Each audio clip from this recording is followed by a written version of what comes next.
Hi everyone, as Halloween's coming up really soon, I wanted to show you how to make these really cool bat hanging decorations. They're certain to make your Halloween night really spooky. So the first thing we need to do is grab our toilet roll, and what you've got to do is you've almost got to pinch down the top, like so. So what you end up with is almost like pointy little bat ears. And what you can also do is do that at the bottom too. So you end up with this sort of shape here. And then what you can do, just while there's not stuff being stuck on, is you can grab your felt tip pens. Now I've just got a black and a red. So all I'm going to do is draw on some very simple eyes. Okay. So just cartoon style eyes. I suppose if you've got any of those googly eye things from craft shops, they would be really great, but if not, you can just do this. And then I'm going to draw on a smiley face and some fangs. Okay, so that's all I'm going to do with the black pen. Don't want to overdo it. And then with the red pen, just to make it a little bit gory, so I'm just going to colour in the ends of the fangs. And do a few little drops of blood coming down so they look like real vampire bats.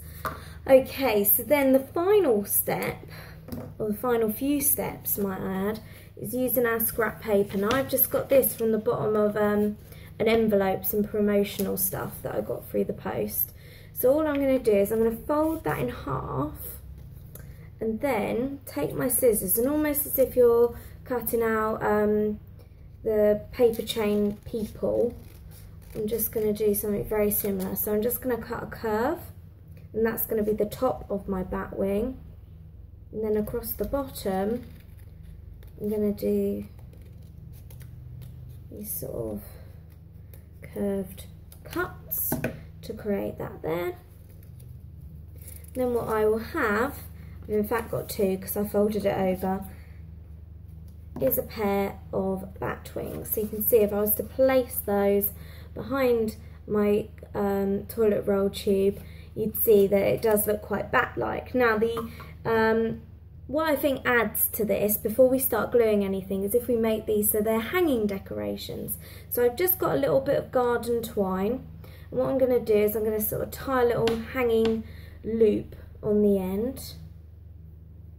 This just means that if you've got any hooks or light fittings or anything like that, you can hang them straight from there.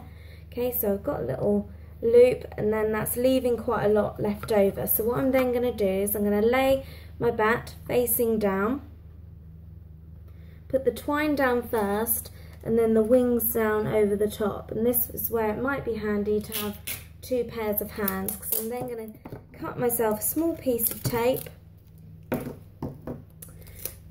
And what will happen is, just by placing that tape on, I'll secure down the string and I'll secure down the wings, and I'll end up with my spooky bat. As you can see, I've hung my bats from my light fitting in my lounge, but you could really hang them from anywhere that's got a hook. And really, it is a case of as many as possible to create the really spooky Halloween effect.